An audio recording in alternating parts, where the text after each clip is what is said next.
Another theological difference we see between thriving churches and dying churches is the understanding of the very purpose of the church. Now, once again, I'm not talking about what people put in their statements of faith or their denominational doctrine, or what even classes someone took. I couldn't possibly care less about that, because what you say doesn't demonstrate what you believe. What you do demonstrates what you believe. And it's the theology of action that demonstrates what people actually think is the purpose of the church. So in dying churches, they practice something very, very commonly, what I call the preference-driven church. Now, the preference-driven church is simply a church that's driven by their preferences. So, I'll give you an example of that. And maybe this will sound familiar. What color are we going to have the new carpet? Well, the color I want. No, the color I want. Nope. What kind of music are we going to have? Well, the music I want. No, the music I want. Nope. Longer, shorter, louder, quieter, older, newer. What kind of preaching are we going to have? Well, more end times. No, theology. No, prophecy. No, practical helps. Me. How do I know my pastor's doing a good job? Because he's doing things my way. Now, this me religion, where we are driven by our personal preferences, this spills over and infects our spiritual lives. And how could it not? So a challenge I often give to congregations is, if God answered all of your prayers right now, whose life would be affected other than yours? Me. Modern evangelicals, we believe in healing. Well, that's nice, good for us. But there's a big difference between the way healing is practiced in the church today and the way Jesus did. Because if you look at your Gospels, you'll notice that Jesus spends most of his time healing the outsider. Well, we just want healing for me. So the cold hard truth of the matter is, God is never going to bless your church. He's only going to bless his. So with these preference-driven churches where it's all about doing things our way and making us happy, and you'll see preference-driven pastors along with them where they think, it's my job to make people happy. What they understand is that the purpose of the church ultimately is to please the members. This is what the board will believe, this is what the congregation will believe, and very often this is what the pastor believes as well. That your job is to make people happy. Now, the primary source of conflict in one of these churches is unmet personal preferences. That the music was too loud, or the music was too long, or I wanted youth group to be on Friday nights and not on Thursday nights. And I think the pastor's sermon should be more about this, and I think we need more flags, or whatever the issue is. And so often these churches are fraught with conflict, and the pastor understands it's their job to somehow spin plates to try to make different competing factions at least a little bit happy, and try to keep this all together. That's what dying churches often see. They also, with that preference-driven church, come preference-driven values. So there's some things that they hold very dear in a preference-driven church. So the first value is the value of harmony. Well, that sounds like a good value, which is why they practice it. So a church that is driven by its preference, what they want is they certainly want to minimize all the ruffled feathers that come as a natural consequence of their own desires. And what you will see is in the boardroom or a staff room, if somebody's upset or somebody's offended, that's number one on the agenda. So when you have those strategic meetings, it's, some people are unhappy.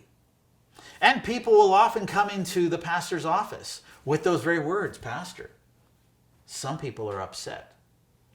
The worst thing that could ever happen is somebody's feelings get hurt or somebody get upset, because harmony is number one. Number two is stability. And there's a couple of different types of stabilities that they really value. First is cultural stability.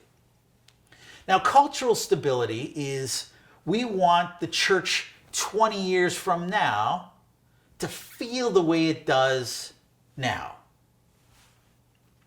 And quite frankly, we want the church 20 years from now to look the way the church did 20 years ago. We want the culture of the church to stay. So in my role as a church coach, I'm visiting different churches every week. One of the questions I'm asking when I visit a church is, what year is it here? So in some churches, boy, if the 1950s ever come back, they're ready. They've got 1950s decorations, they've got 1950s dress code, they've got 1950s music. Some churches, it's 1850. Some churches, it's 1650. We've got churches that are locked in the 1980s. So they've got big plexiglass pulpits, all this floral arrangements at the front. The only thing they're missing is the shoulder pads and the big hair. We've got churches that are locked in the 1990s. And they're 1994 called, they want their flags back. They ain't getting their flags back. And they're doing fire tunnels and interpretive dance. And let me tell you, they love the 90s and they're holding on to the 90s for dear life. We've got other churches that are stuck in the early 2000s. And, we're just trying to be real and authentic. And, it's this emergent church kind of vibe. And, okay, I don't know what it is. And it changes church to church, but a preference-driven church will park on some kind of cultural feel or vibe and want to preserve that culture. They also practice something that I call membership stability. And what membership stability is we want the people who were here 20 years ago to be the same people who are here 20 years from now. So a rookie mistake young pastors make when they go to these churches is the churches tell them, hey, pastor, we want you to come and grow our church. And the pastor hears that and thinks, oh, they want me to reach new people. Pfft, rookie move. That's not what they mean. What they mean is, pastor, any of my friends who used to go here, I want you to bring them back. They mean, pastor, any of my friends who used to go here who moved away, I want you to bring them back. They mean, pastor, any of my friends who used to go here who have died, I want you to bring them back. What they do not mean is bring strangers here. So membership stability, very, very important to a preference-driven church. And lastly, it's privilege. Now, privilege kind of is a counterbalance to harmony. Now, harmony, we want to make everybody happy. But at the end of the day, some people are more important than others. Maybe this family's been here longer than your family. You've only been here for 12 years. We barely even know your name. But these are a founding family. Maybe it's based on power of personality that we bow down to a church bully. Maybe it's the power of wealth that we bow down to the church financer. Whatever. But they believe in privilege, that not everybody's the same around here, and it's pleasing that person over there that's most important. Well, preference-driven churches also have preference-driven leadership. So this is how the leaders behave in these churches. First, number one, be inoffensive. The last thing a pastor ever wants to do is say something that hurts somebody's feelings, say something that pokes them in a little way. A pastor's job is to be, number one, inoffensive. Number two, Goldilocks. Not too hot, not too cold, just right. So the pastor will go to the youth group and they'll say, hey, I'm on your side. I want to move this church forward. Those seniors, they're holding us back. But be patient with me. They don't understand things. I'm working with them. I'm bringing them along. And then that same pastor will go to the seniors and he'll tell them, hey, I'm on your side. Those young people, they're nuts. They don't understand our tradition. They don't understand our ways. But be patient with me. I'm trying to teach them these things. It's all about telling everybody what they want to hear. But at the end of the day, push comes to shove, if you want to keep your job, it's appeasing the privileged. Who are the power brokers, and how do I keep them happy above anybody else? Well, the thriving church is very, very different. Instead of being driven by their preferences, they're driven by their purpose. And their purpose isn't come from a book or anything like that. It comes from God himself. And so the thriving church understands that the purpose of the church is to fulfill the Great Commission. They know that's the one thing that we can do here on earth that we cannot do in heaven. Now, prayer is important, but we can also pray in heaven. Singing is important. We can also sing in heaven. Fellowship is important. We can also fellowship in heaven. Study is important. We can study in heaven. There's a lot of things we can do on earth we can also do in heaven, but there's one thing we can do here that we cannot, and that is accomplish the Great Commission. And when you look at one of these thriving churches, they are focused on that Great Commission. The purpose of this church is to fulfill the Great Commission. Everything else bows down to that. Now, theologically, this is what they come to understand, is Jesus himself came to seek and save the lost. So if you do a word study in the New Testament, and you look at Jesus' I came statements. Now, he makes a number of them. I came to set the captives free. I came that you might have life and have it abundantly. I came for the sick, not for those who think they're healthy. But they all revolve around this core concept that Jesus himself came to seek and save the lost. They also understand that we are called to follow him. So Jesus didn't come and say, admire me. He didn't say, study me. Though it's okay to admire Jesus, it's okay to study Jesus. But what he said was, follow me. So if he came to seek and save the lost, we're called to follow him. We're commanded to bear much fruit. So living a fruitless life is not what he's asking us to do. In fact, some of Jesus' harshest teaching is about fruit, where he says, I am the vine and you are the branches. Apart from me, you cannot bear fruit.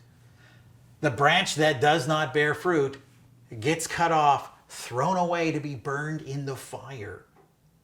And even the branch that does produce fruit will be pruned so it can produce even more.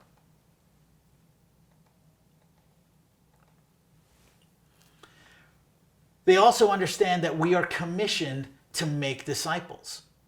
So what is the fruit we're supposed to be producing?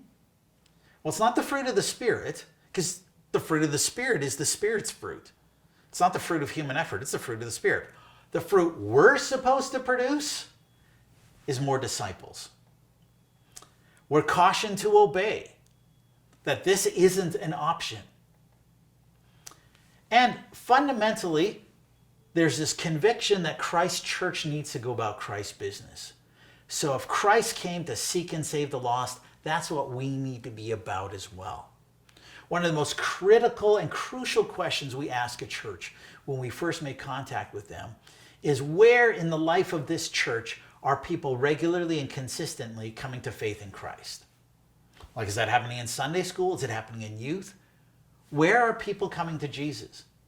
And many evangelical churches that I visit sometimes haven't seen anybody come to faith in Christ in 5 years, 10 years, 15 years. And even then, those who do come to Christ are just the kids that grew up in the church. We're not reaching our community. The purpose-driven church believes that purpose trumps preference in decisions. So when we're making a decision one way or the other, it doesn't matter what I like. It matters what's going to accomplish the mission. So for example, and I'm not trying to make a joke or be offensive when I say this, but I was raised in the city. Country music really isn't my deal. But if country music was what was going to take to reach them, I'd buy the hat, I'd buy the boots, I'd get a belt buckle the size of a dinner plate, and we'd do country music. Because just like the Apostle Paul said, I am all things to all people, so by all possible means some might be saved. To the Greeks, I'm like a Greek. To the Jews, I'm like a Jew. And if you look at the Apostle Paul, he actually practiced what he preached. When you see him talking to a Jewish audience, like he's Mr. Super Jew, he's quoting the Old Testament left, right, and center. He's bragging about his Pharisee credentials. Hey, I studied under Gamaliel. But when he talks to a Greek audience, he doesn't mention that at all. In fact, he quotes some of their poets, starts pointing out things in their culture, and mentions, hey, I even saw this altar to an unknown God. Let me tell you who he is.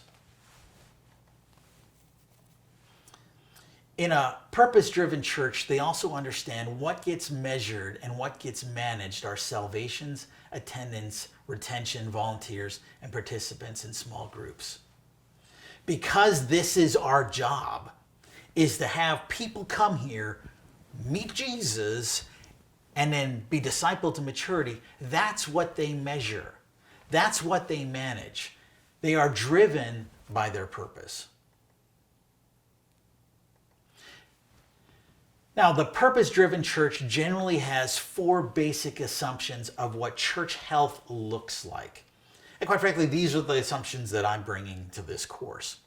Number 1, that which is healthy grows. I remember when we had our firstborn child, one of the first things we did, and one of the first things people asked, is how much does the baby weigh? And so we weighed the baby. But after 1 week goes by, after 2 weeks goes by, after 3 weeks goes by, and our baby wasn't growing, wasn't putting on weight, we knew we had a very unhealthy baby on our hands, and we had to do something. Because that which is healthy grows. Now, that doesn't mean that everything that grows is therefore healthy, because tumors exist. But anything that's healthy is going to show signs of growth, including the church. You have a church that isn't reaching its community, it's not healthy. Oh, they might feel good about themselves, and they might really love themselves, but if they're not growing, they're not healthy. Number 2 is that which is healthy and mature reproduces. So we learned about this in grade 7 health class.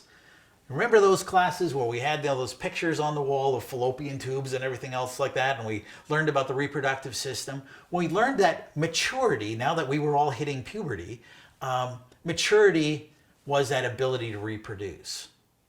Well, same thing when it comes to our personal lives. 1 John chapter 2 talks about different stages of Christian growth. Little children, young men, spiritual fathers. It's important to understand the difference between a young man and a spiritual father isn't age. What turns a young man into a father? It's reproduction. So you want to know if a believer is healthy and mature? It's a believer who is reproducing. You want to see what a church looks like that's healthy and mature. It's a church that's ultimately reproducing. The next assumption we have is that Jesus did not create the church for Christians, but to mobilize Christians to follow the Great Commission. Oddly enough, we had a better understanding of this in the past than we do now. We kind of took a weird left turn in the 90s and lost this. The church is not a country club. The church is not a social club. The church isn't here to make us happy. The church is here to equip us and mobilize us to get a job done. And lastly, the gospel never changes, but our methods must change constantly. We don't have the authority to change the message. Churches that have tried to change the gospel, those churches die. We're going to keep the gospel, but the way we present it is going to change depending on who we're presenting it to. Just like Paul spoke differently to Greeks than he did to Jews, we need to speak to people differently in the 1990s than we do in the 2020s. The purpose-driven heart. So if you look at these thriving churches that are driven by their purpose, you'll see something very, very different going on in their heart. And the first thing is, there's this understanding that the problem that we're facing isn't that people outside of the church are closed to the gospel. The problem is it's that people inside of the church are closed to them. Like I said, although it's only 5% of churches that are growing by reaching people who aren't Christians, they are growing because they're reaching people who aren't reaching Christians. I need to back that up.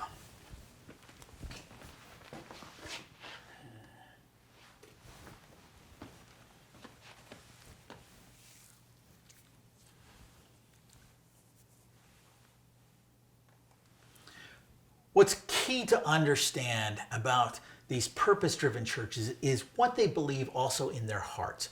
What is at the heart of the purpose-driven church? Well, first of all, there's this understanding, and it's absolutely true, that our problem, the problem of 80% of churches in plateau and decline, isn't that people outside the church are close to the gospel. That's not true at all. And the 5% of churches that are growing by being gospel-focused demonstrate it all over the continent. You can grow a church by preaching the gospel to people who don't believe. That's not what the problem is. The problem isn't people are close to the gospel. The problem is that we are close to people. That we think of them as outsiders. We don't care about them when we do think of them, and we often speak of them as if they're our enemies. Another thing that's key to understand in the purpose-driven church is that wanting to reach people for Christ means nothing, but having to reach people for Christ means everything. What do I mean by that? Well, I teach at a Bible college, Vanguard College, and I'm sure no matter where you may be, that you've got favorable impressions of Bible colleges and think, certainly if you're taking this course, that, the education of our pastors and preparing people for ministry is a good thing. Okay. What if I said in 7 days, I would like you to raise $200,000 to donate to Vanguard College? Do you think you could do that? Because if you think you can, I would definitely like to talk to you. But I get it. Raise $200,000 in 7 days. Hey, you know what? I'm for Vanguard College, and and if I had billions of dollars, I wouldn't mind writing you a check for $200,000. But that's just unreasonable to raise that much money in that short a time. I mean, I'd like to, but I just can't. I get it. That was a ridiculous example. Let me give you a second one. Same time frame, 7 days. Same amount, $200,000. Different reason.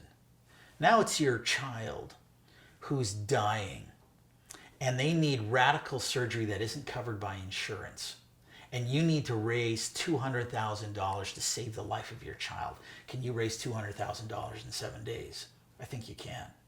You'll sell your house, you'll sell your car, you'll sell your retirement funds, you'll get your high school yearbook, talk to everybody there, you'll talk to your aunts, your uncles, all your relatives. You'll go on Facebook, you'll go on Instagram, you'll call the TV station, the newspaper, the radio, you'll start a GoFundMe page. Quite frankly, to save the life of your child, you will do whatever it takes to raise that money. And if at the end of 7 days you don't have enough money, then you're going to Walmart, buying some nylons, putting it over your head, and you're visiting the bank. That's the difference between wanting to reach people for Jesus and having to reach people to Jesus.